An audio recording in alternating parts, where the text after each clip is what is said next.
ওম শান্তি। আজি আমি সমস্যাৰ কথা নাপাতো, সমাধানৰ কথা পাতিম নহয় জানো? সমস্যাটো আমাৰ হাততে আছে, সমাধান লাগে এতিয়া আমাৰ জীৱনত।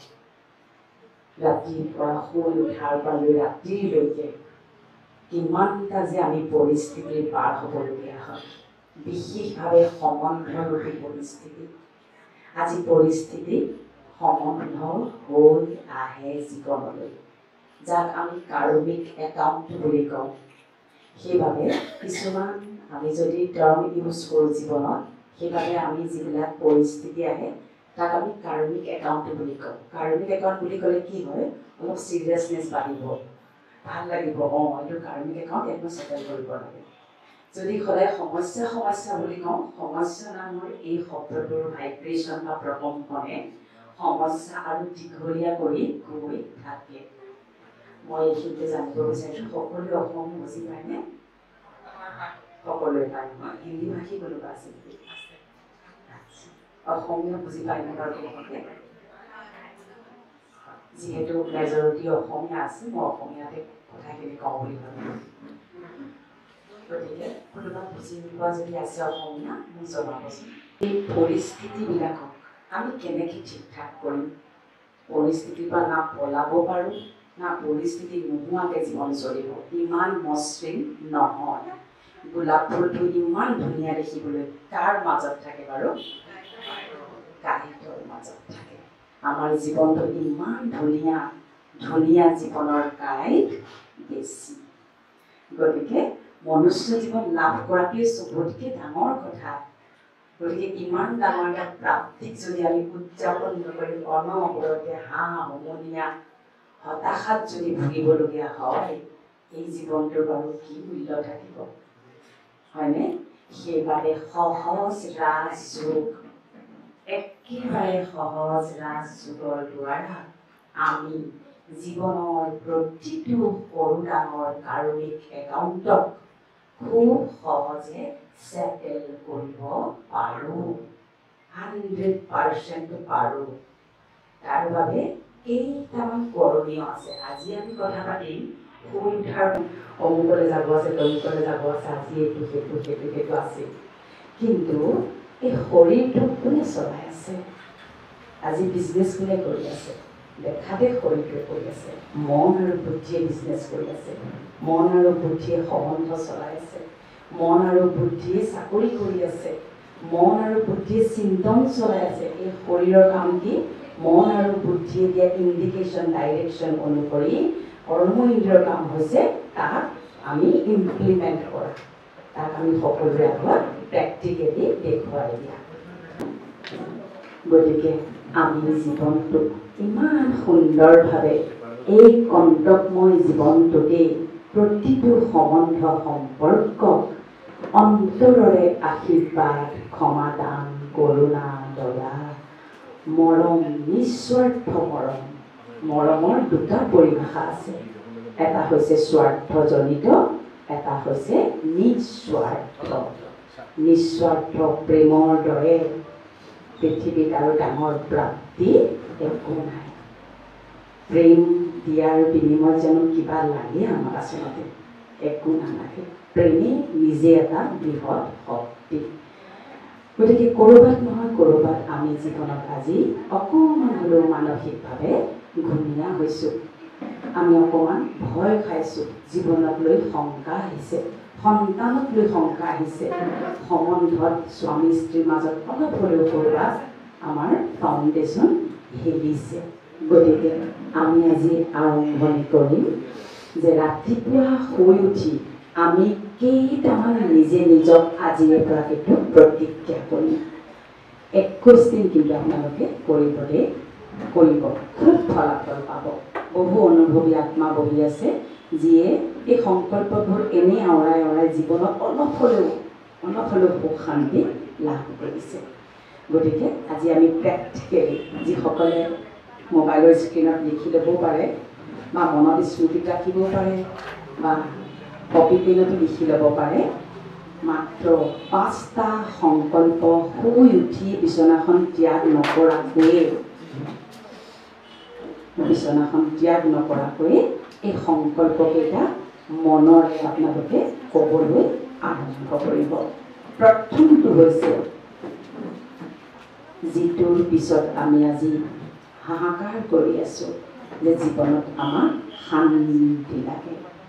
গতিকে এই শান্তি আপোনাৰ দ্বাৰাই 21 দিনত নিৰ্মাণ হ'বই হ'ব। প্ৰথমটো সংকল্প, মই শান্তস্বৰূপ আত্মা হওঁ। শান্তি মোৰ স্বধৰ্ম। সকলোৱে মনত ৰাখি ল'ব, শান্তি মোৰ জনমসিদ্ধ অধিকাৰ। শান্তি মোৰ ব্যক্তিত্ব।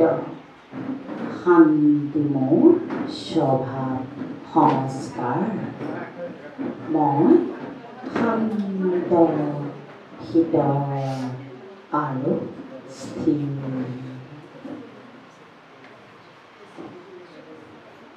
মোৰ মন বুদ্ধি শান্ত, শীতল আৰু স্থিৰ। मैं शांत स्वरूप आत्मा हूँ। शांति मेरा निज गुण है। शांति मेरा जन्म सिद्ध अधिकार है। शांति मेरा स्वभाव संस्कार है। मेरा मन बुद्धि शांत शांत और स्थिर है। मैं शांतिर सागर प्रभु भगवंत परम पिता परमात्मार सन्तान हूँ। रातिपुৱাৰ এই 6টা লাইন আপোনালোকে আজিৰে পৰা 21 দিন শুই উঠিয়ে ক'বলৈ আৰম্ভ কৰকচোন। বহু বেনিফিট হ'ব। এটা বেনিফিট হ'ব যে খংটো আপোনালোকৰ লাহে লাহে কমি যাব। এতিয়া খংটো বহুত বেছি সময় নাথাকে, কিন্তু ইৰিটেশ্যন হয়, কম কম সময়ত খং উঠে, আকৌ ঠিক হয়। সি কিন্তু আমাক নৈতিকভাৱে মানসিকভাৱে বহুত ক্ষতি কৰি আছে। সম্বন্ধত আজি যিবিলাক বাকবিতণ্ডা হৈছে কেৱল খঙৰ বাবে বেছি হৈছে। গতিকে এই শান্তিৰ যেতিয়া সংকল্প 21 দিন আপুনি কৰিব, তেনেকৈ আপোনাৰ কাম কৰিব চাইণ্টিফিকেলি চাইক'লজিকেলি, কি হ'ব 3 দিনমানত আপোনাৰ একো পৰিৱৰ্তন নাহিব। সেইটো মই কৈ থওঁ, 3 দিনমানত আপোনাৰ একো পৰিৱৰ্তন নাহিব। 9 দিনমানত আংশিক 20% কিন্তু পৰিৱৰ্তন আপোনালোকে অনুভৱ কৰিবলৈ আৰম্ভ কৰি দিব। আপোনালোকৰ মনত এটা সাংঘাতিক কিবা এটা প্ৰকম্পন নিজে অনুভৱ কৰিবলৈ আৰম্ভ কৰিব, যিটো আপুনিহে অনুভৱ কৰিব পাৰিব, আনে নহয়। তৃতীয়তে, যেতিয়া আপুনি প্ৰায় 17-18 দিন এই সংকল্প কৰোঁতে কৰোঁতে 17-18 দিন পাৰ কৰিব, দেখিব 50% শান্তিৰ ভাইব্ৰেশ্যন আপোনাৰ কথা, চিন্তন আৰু সিদ্ধান্তত আহিবলৈ আৰম্ভ কৰিব। আৰু যেতিয়া মানুহে সিদ্ধান্ত শান্তিপূৰ্বকভাৱে ল'ব, সেই সিদ্ধান্ত সঠিক, উৎকৃষ্ট আৰু সকলোৰে বাবে গ্ৰহণযোগ্য হ'বই হ'ব। সেইবাবে কয় নহয়, খঙত সিদ্ধান্ত নল'বা। আমাক মাহঁতে কয়, খঙত সিদ্ধান্ত নল'বা, শান্তকৈ সিদ্ধান্ত ল'বা। গতিকে এই গোটেই 21 দিনীয়া প্ৰচেছটো এটা আমাৰ যিটো 21 দিনীয়া প্ৰচেছ, আমি এটা ইটছ লাইক এ ট্ৰিটমেণ্ট। আচলতে এইটো এটা মানসিক আমি ট্ৰিটমেণ্ট বুলি ক'ব লাগিব। কাৰণ খঙক আমি শান্তিলৈ পৰিৱৰ্তন কৰি আছোঁ, কনভাৰ্ট কৰি আছোঁ। এটা মহাশক্তিক আন এটা মহাশক্তিলৈ আমি ৰূপান্তৰিত কৰি আছোঁ। তাৰ বাবে 21 দিন নিৰন্তৰ, এদিনো মিছ কৰিব নোৱাৰিব। সংকল্প কৰিবলৈ কোনো নিয়ম নাই। শুই উঠিয়ে বিচনা ত্যাগ কৰাৰ আগতেই এই সংকল্প আমি কৰিব লাগিব। সেইবাবে যদি ৰাজযোগ মেডিটেশ্যনটো শিকি লোৱা যায়, চবচে ইম্পৰ্টেণ্ট হৈছে এই মেডিটেশ্যনটো। এইটো যদি শিকি লোৱা যায়, আপোনাৰ বেনিফিটটো আৰু বেছি হ'বলৈ আৰম্ভ কৰিব। ৰাজযোগ মেডিটেশ্যন মানে একদম থুলতে কওঁ, আমি যিহেতু এটা কনচিয়াছনেছ, আমি এটা চেতনা, আমি জীৱ নহয় জানো? আমি শৰীৰ নহয় আচলতে, আমি জীৱ। এই জীৱটোৱে নিজৰ পিতা পৰম আত্মা, যি নিৰাকাৰ জ্যোতিবিন্দু পৰম পিতা, অলমাইটি, সুপ্ৰিম অলমাইটি, যাক বিভিন্ন ধৰ্মত ঈশ্বৰ, আল্লাহ, গড, ভগৱান, ভাইগুৰু বিভিন্ন নামেৰে মাতে, সেই সুপ্ৰিম সত্তাৰ লগত ৰাতিপুৱা আমি কানেক্ট হওঁ, 100% ক্লিয়াৰ কানেকশ্যন। সেইটোকে কোৱা যায় ৰাজযোগ মেডিটেশ্যন। সেইটো শিকিবলৈ 21 দিন সময় দিবলগীয়া হয়। হবে নহয় জানো? আমি ইমান দিনে মনুষ্যৰ লগত কানেক্ট হৈ আছোঁ, কৰ্মেন্দ্ৰিয়ৰ লগত কানেক্টেড হৈ আছোঁ, কিন্তু আত্মা আৰু পৰমাত্মাৰ কানেকশ্যনটোতো অকণমান সময় লাগিব। সেইবাবে এই চেণ্টাৰলৈ 21 দিন যদি নিৰন্তৰ আহি আহি মেডিটেশ্যনটো প্ৰেক্টিছ কৰা যায়, লাহে লাহে আপুনি ঘৰত থাকিয়ে এই মেডিটেশ্যনৰ দ্বাৰা জীৱনৰ বহু সমস্যা ষ্ট্ৰেছ, এংজাইটি, ডিপ্ৰেশ্যন, কিবা কিবি সম্বন্ধৰ টনাটনি, কিবা কিবি, এই গোটেই বস্তুবিলাক ৰাজযোগৰ দ্বাৰাই লাহে লাহে সংকল্প লওঁতে লওঁতে লওঁতে আপোনাৰ ঘৰত প্ৰব্লেম নোহোৱা হৈ যাব। সেইটো খাটাং মই আজি ইয়াৰ পৰা কৰি দিছোঁ, প্ৰব্লেম নোহোৱা হৈ যাব এই ঘৰত। গতিকে প্ৰথমটো হৈ গ'ল 6টা মহাবাক্য শুই উঠিয়ে, দ্বিতীয়তে হৈ গ'ল যেনেকুৱাই পানী তেনেকুৱাই পানী। বিশ্বাস কৰেনে কথাটো? হয়নে? আগৰ দিনত পানী খাওঁতে, ভাত খাওঁতে ককা দেউতাহঁতে কৈছিলে একদম চুপ হৈ খা, তললৈ মূৰ কৰি খা, মনে মনে খা। কিয় কৈছিল সেইবোৰ কথা বাৰু? যাতে তহঁতৰ মন বুদ্ধি বেলেগ চলি নাথাকে। অন্ন মানে কি? প্ৰসাদ। আগৰ দিনত ভাত বুলি নকৈছিল, ভোজন বুলি কৈছিল, প্ৰসাদ বুলি কৈছিল। আমাৰ আইতাই ভাতক প্ৰসাদ বুলি কৈছিল। গতিকে তাৰ মানে যেনেকুৱাই পানী তেনেকুৱাই বাণী। আমাৰ শৰীৰত প্ৰায় 70ৰ পৰা 75% পানী আছে। গতিকে যেতিয়া আমি খুব ক্ৰোধিত হওঁ, আমাৰ ভিতৰৰ গোটেই হৰমনেল চেঞ্জ হ'বলৈ আৰম্ভ হৈ যায়। আৰু খুব পিয়াহ লাগে, চাবচোন, খং উঠিলে পিয়াহ লাগে। জুই লাগিলে আমি জুই নোমোৱা গাড়ী মাৰোঁ পানী ঢালিবলৈ। ইয়াতো অগণি জুই জ্বলে খং উঠিলে। সেই খঙক দমাবলৈ ঘটাই পানী গিলাচ খাই দিয়া যায়, অলপ ৰিলেক্স লাগে তেতিয়া। কিন্তু আজিৰে পৰা আমি শিকিম, আপোনালোকে প্ৰত্যেকে আজিৰে পৰা ইমপ্লিমেণ্ট কৰিবচোন। ৰাতিপুৱাৰ প্ৰথম পানী গিলাচ পুনৰ সেই 6টা মহাবাক্য দি খাবলৈ আৰম্ভ কৰক।